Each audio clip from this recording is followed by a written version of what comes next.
Hello guys, welcome back to my YouTube official channel Department of English. Today I am going to discuss about the most important class on narration change.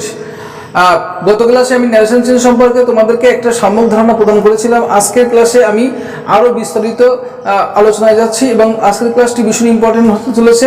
প্রথম থেকে একেবারে শেষ পর্যন্ত তোমরা দেখবে কোনো জায়গায় কোনো স্কিপ করবে না। স্কিপ করলে হয়তো দেখা যাচ্ছে কোনো মূল্যবান তথ্য তোমাদের কাছ থেকে মিস হয়ে যেতে পারে। সো মাই ডিয়ার স্টুডেন্ট, আজকের ক্লাসটি ভীষণ ইনফরমেটিভ এবং খুব ভ্যালুয়েবল হতে চলেছে। আজকের ক্লাসের মধ্য দিয়ে আমি তোমাদেরকে শেখাবো কত সুন্দরভাবে মানে কিভাবে বা তোমরা ন্যারেশন চেঞ্জ করবে একটা সুন্দর ট্রিক্সের মাধ্যমে তোমাদেরকে শেখানো হবে। সুতরাং প্রথম থেকেই তোমরা শেষ পর্যন্ত দেখবে এবং প্রত্যেকটি নিয়মকানুন এত সুন্দরভাবে হাতে ধরে তোমাদের যে মানে আজকের ক্লাসের মধ্যে আমি প্রোভাইড করব, তোমরা আজকের ক্লাসের পর থেকে তোমরা বুঝতে পারবে যে ন্যারেশন চেঞ্জ কত সহজ জিনিস। সো গাইস, আজ দেরি না করে আমরা মূল আলোচনায় ফিরে যাই। দেখো, ন্যারেশন চেঞ্জ শেখার প্রারম্ভে আমাদের যে কাজটি করতে হবে সেটি কি বলতো? আর সেন্টেন্স সম্পর্কে আমাদেরকে জানতে হবে। দেখো, সেন্টেন্স হচ্ছে আকৃতি ও প্রকৃতিগত অনুসারে সেন্টেন্স 5 প্রকার। Number 1 assertive sentence, number 2 interrogative sentence, number 3 imperative sentence, number 4 optative sentence, number 5 exclamatory sentence. এখন বিষয়টি হলো, এই 5 ধরনের বাক্যের ক্ষেত্রে আমরা ন্যারেশন চেঞ্জ যখন করব তখন ভিন্ন ভিন্ন নিয়মকানুন হবে। এখন সেই ভিন্ন ভিন্ন নিয়মকানুনগুলো কিভাবে আমরা অতি সহজে শর্ট ট্রিক্সের মাধ্যমে তোমাদেরকে আজকের ক্লাসের পরে আমি তোমাদেরকে সেটা শিখিয়ে দেবো। যাই হোক, আজকে আমি আলোচনা ফিরে যাই। দেখো, আমরা কি জানলাম তাহলে? আকৃতি ও প্রকৃতি অনুসারে, আকৃতি ও প্রকৃতি অনুসারে সেন্টেন্স 5 প্রকার। সেন্টেন্স কয় প্রকার? 5 প্রকার। কিসের ভিত্তিতে বলো? আকৃতি ও প্রকৃতি অনুসারে সেন্টেন্স 5 প্রকার। Number 1 assertive sentence. Assertive sentence. Number 2 interrogative sentence. Interrogative sentence. Number 3 imperative sentence. Imperative sentence. Number 4 optative sentence.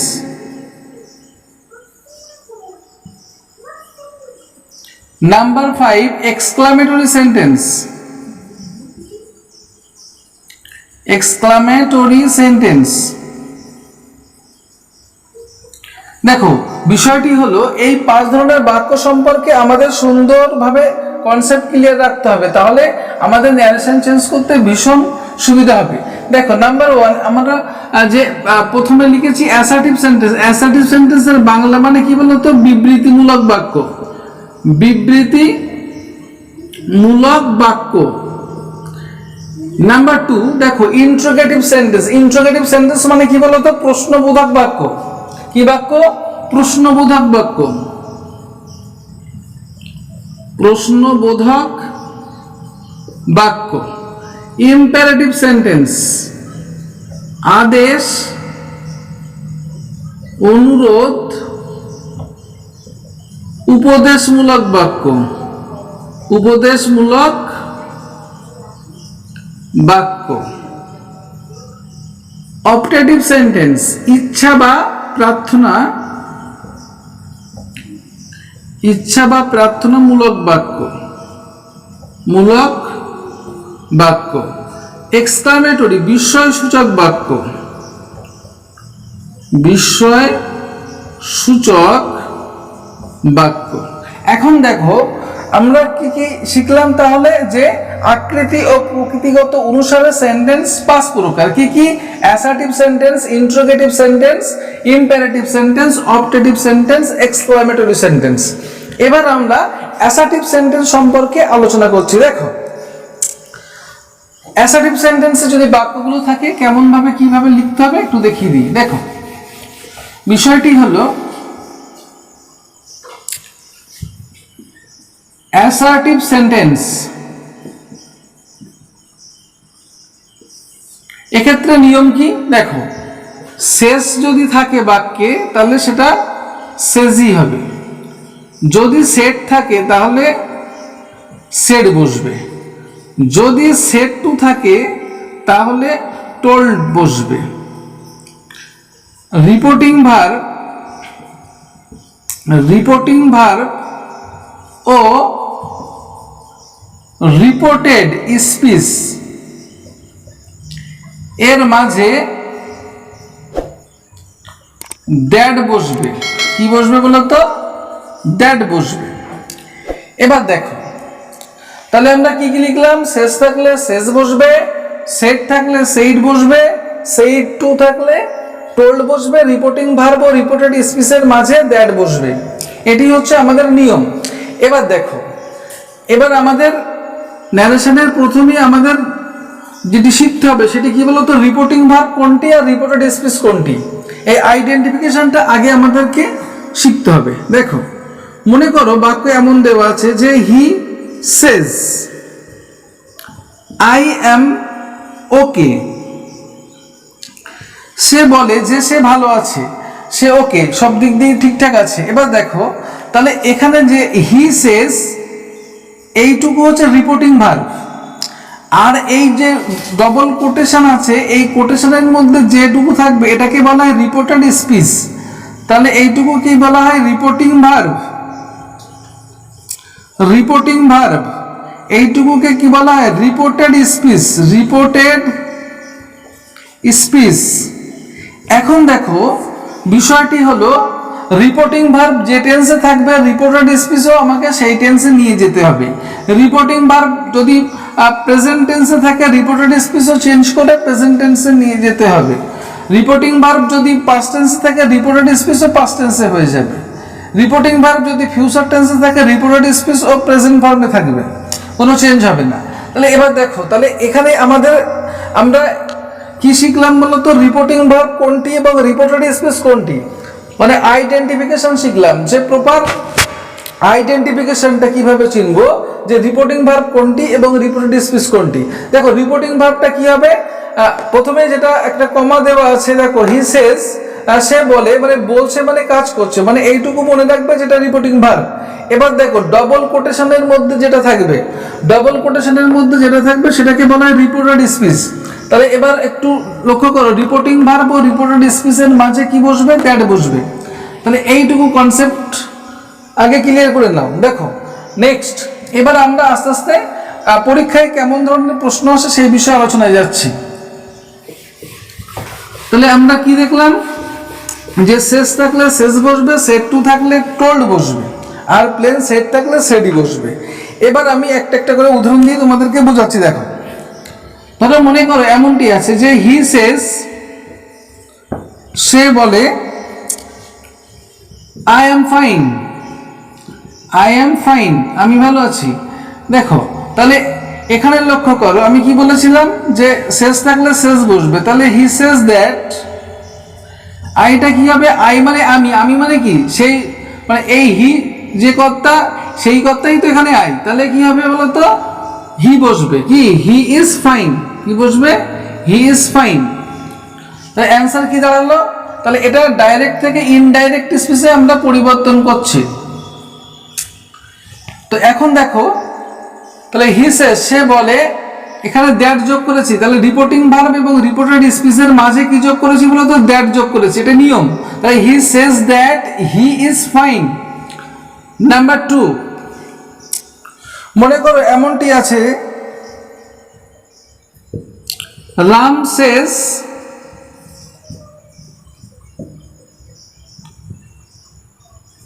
I am tired,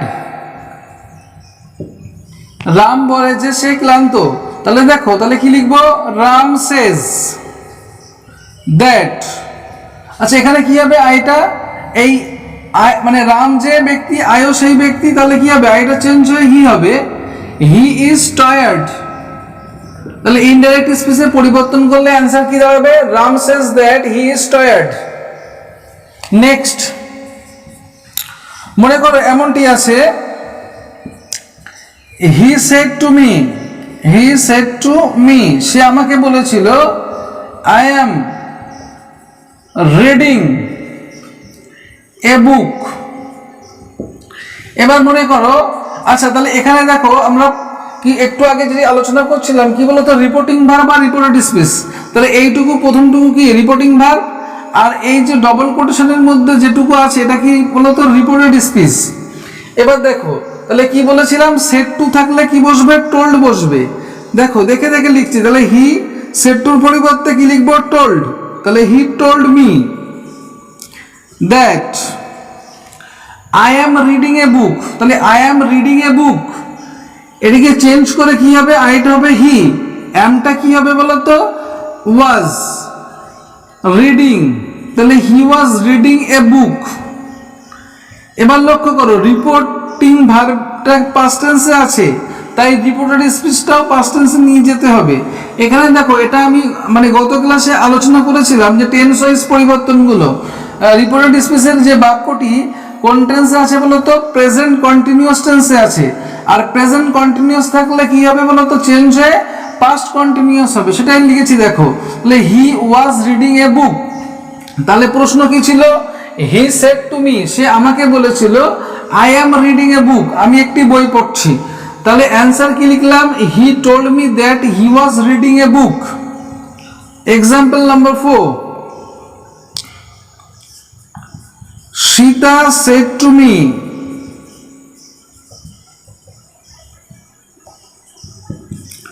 I have seen a tiger.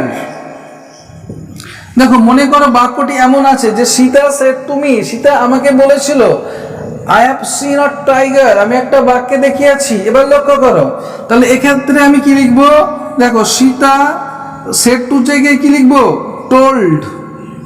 Sita told me that. এবার দেখো সীতা যেহেতু মেয়ে, তাহলে এই আইটাও তো সীতা, তাহলে সীতা যেহেতু মেয়ে তাহলে কি লিখবো বলো তো, সি। হ্যাডটা কি লিখবো, had. She had seen a tiger. তাহলে অ্যান্সার কি দাঁড়ালো, Sita told me that she had seen a tiger. এবার লক্ষ্য করো তাহলে আমরা কি দেখলাম বলতো, তাহলে আমরা অ্যাসার্টিভ সেন্টেন্সে যে নিয়মটি লিখলাম সেই নিয়মের বাহ্যিক রূপ পরীক্ষাতে কেমন ধরনের প্রশ্ন আসবে বিভিন্ন পরীক্ষাতে, একেবারে ন্যারেশন চেঞ্জটি মাধ্যমিক থেকে শুরু করে এইচএস থেকে শুরু করে এমনকি গ্রাজুয়েশন লেভেল, ইভেন বিভিন্ন কম্পিটিটিভ এক্সামে যখন পরীক্ষায় বসবে তখন এই মানে তোমাদের সামনে ন্যারেশন চেঞ্জ থাকবে এক্সামে। তো সেই ন্যারেশনটি আজকের ক্লাসের পরে তোমাদেরকে ভীষণ সুবিধা হবে এবং আজকের ক্লাসের পর থেকে তোমাদের 100% ক্লিয়ার ডাউট হয়ে যাবে, মানে প্রবলেম সলভ করে দেবো আজকের ক্লাসের পর থেকে। দেখো তো এবার দেখো আমরা কি করছি, দেখো তাহলে আমরা অ্যাসার্টিভ সেন্টেন্সের মানে একের পর এক ধারাবাহিকভাবে বাক্যগুলো কিভাবে চেঞ্জ করছি টেন্স ওয়াইজ, সেগুলো একের পর এক তোমাদেরকে দেখাচ্ছি। Next example,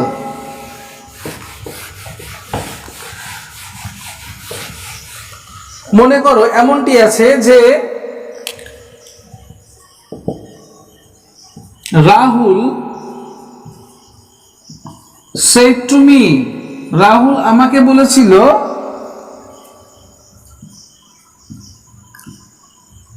I wrote an essay, আমি লিখেছিলাম একটা রচনা। তাহলে দেখো রাহুল আমাকে বলেছিল যে সে রচনা লিখেছিল, তাহলে কি হবে বলো তো, রাহুল সেটুর পরিবর্তে কি লিখবো, told me that, আয়ের পরিবর্তে হি। আর এবার দেখো রোড ভার্বের 2 নম্বর ফর্ম আছে, মানে পাস্ট ইনডিফিনাইট ফর্মে আছে, তাহলে এটি চেঞ্জ হয়ে পাস্ট পারফেক্ট হয়ে যাবে। তাহলে হির পরে কি হবে, হি হ্যাড। রাইট ভার্বের 3 নম্বর ফর্ম কি, রাইট, রোট, রিটেন অ্যান এসে। তাহলে অ্যান্সার কি দাঁড়ালো, Rahul told me that he had written an essay. Next example, মনে করো এমনটি আছে, Sumi said to me, comma quotation, I was reading a story. এখন এই বাক্যটিকে কিভাবে ইনডাইরেক্ট স্পিচে পরিবর্তন করবে দেখো, লক্ষ্য করো। তাহলে সুমি said টুর পরিবর্তে কি লিখবো, told me that she had been reading a story. তাহলে অ্যান্সারটা কি দাঁড়ালো? Sumi told me that she had been reading a story. Next, মনে করো এমনটি আছে, Shilpa said to me, Shilpa said to me, I shall write an essay। এখন বিষয়টি দেখো, তাহলে কি লিখবো? শিল্পা told me that, আয়ের পরিবর্তে কি হবে? she would write an essay। তাহলে আমরা কি দেখলাম বলতো? অ্যাসার্টিভ সেন্টেন্সে একেবারে টেন্স ওয়াইজ যে পরিবর্তনগুলি কেমন ভাবে চেঞ্জ করতে হবে সেইগুলো একেবারে সুন্দরভাবে তোমাদেরকে এক্সাম্পল দিয়ে আমি সুন্দর করে দেখিয়ে দিচ্ছি কিভাবে লিখলে তোমরা পরীক্ষায় সঠিক নম্বরটি পেতে পারো। তো সেই একে অভিনব কৌশল নিয়ে একের পর এক ট্রিক্সের মাধ্যমে তোমাদেরকে হাতে ধরে ধরে প্র্যাকটিস করে দিচ্ছি, যাতে কোনো রকম পরবর্তীতে ন্যারেশন চেঞ্জ নিয়ে আর যাতে সমস্যা না হয়। দেখো, তাহলে আমরা অ্যাসার্টিভ সেন্টেন্সের কিছু উদাহরণ এখানে লিখেছি। এবার দেখো অ্যাসার্টিভ সেন্টেন্সের কিছু ব্যতিক্রম আছে। যেমন মনে করো এমনটি যে চিরন্তন সত্য অভ্যাসগত কাজ যখন থাকবে তখন কোনো রূপ পরিবর্তন হবে না টেন্সের। লক্ষ্য করো, মনে করো এমনটি আছে যে চিরন্তন সত্য কিংবা অভ্যাসগত কাজ, এটা নোট ডাউন করে নাও যে কি চিরন্তন সত্য, চিরন্তন সত্য এবং অভ্যাসগত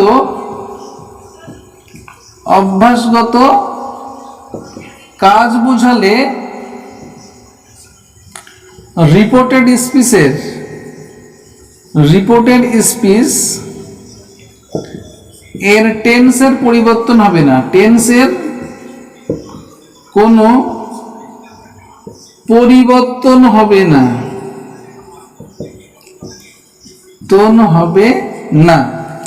এবার দেখো কেমন ব্যাপার বলো তো?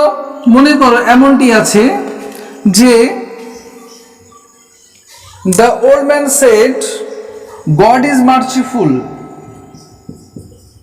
the old man said God is merciful, ঈশ্বর কৃপাময়। এখন লক্ষ্য করো, তাহলে এই বাক্যটি একেবারে চিরন্তন সত্য। তাহলে আমি কি লিখবো বলতো? the old man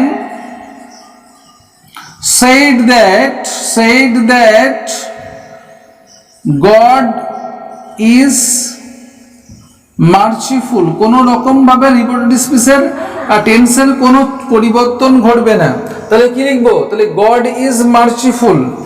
next example, মনে করো এমনটি আছে, Lopa said God is almighty। এক্ষেত্রে কি লিখবো বলতো? দেখো, Lopa said that God is almighty। তাহলে এগুলো কি চিরন্তন সত্য কথা। মনে করো এমনটি বাক্য আছে যে the teacher said the earth is round, the earth is round। এই অ্যান্সারটা আমরা কি লিখবো? the teacher said the earth is round, the teacher said শিক্ষক বললেন the earth is round, পৃথিবী গোল। তাহলে অ্যান্সার কি লিখবো বলো তো?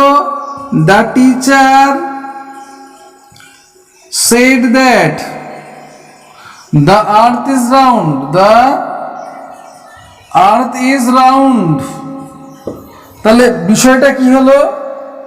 তাহলে চিরন্তন সত্যর ক্ষেত্রে রিপোর্টেড স্পিচের টেন্সের কোনো পরিবর্তন ঘটবে না। নেক্সট, দেখো এবার আমরা অভ্যাসগত কিছু কাজ সম্পর্কে দিই। অভ্যাসগত কাজের ক্ষেত্রেও কি কোনো রকম ভাবে পরিবর্তন ঘটবে না। কেমনটি লক্ষ্য করো। Number 1, he said to me I take tea every morning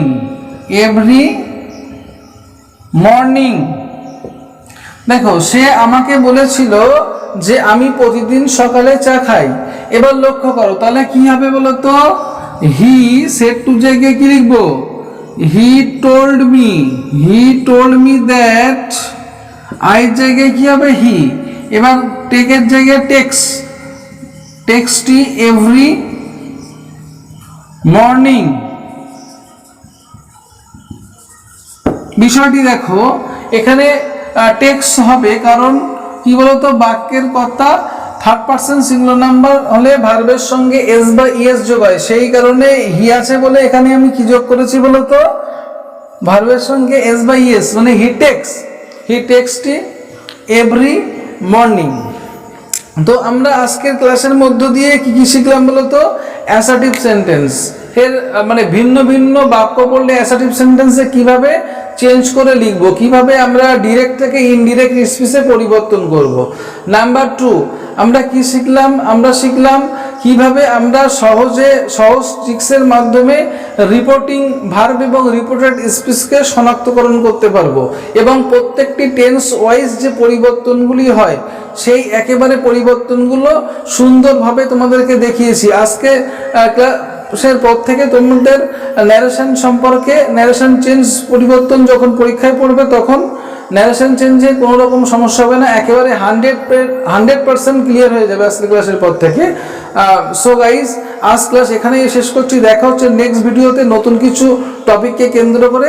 ততক্ষণ তোমরা সবাই সুস্থ থাকো, সুন্দর থাকো। ক্লাসটি ভালো লাগলে একটি লাইক করবে, চ্যানেলে নতুন ভিজিট করলে চ্যানেলটি সাবস্ক্রাইব করবে, বেশি বেশি করে বন্ধুদের মধ্যে শেয়ার করবে।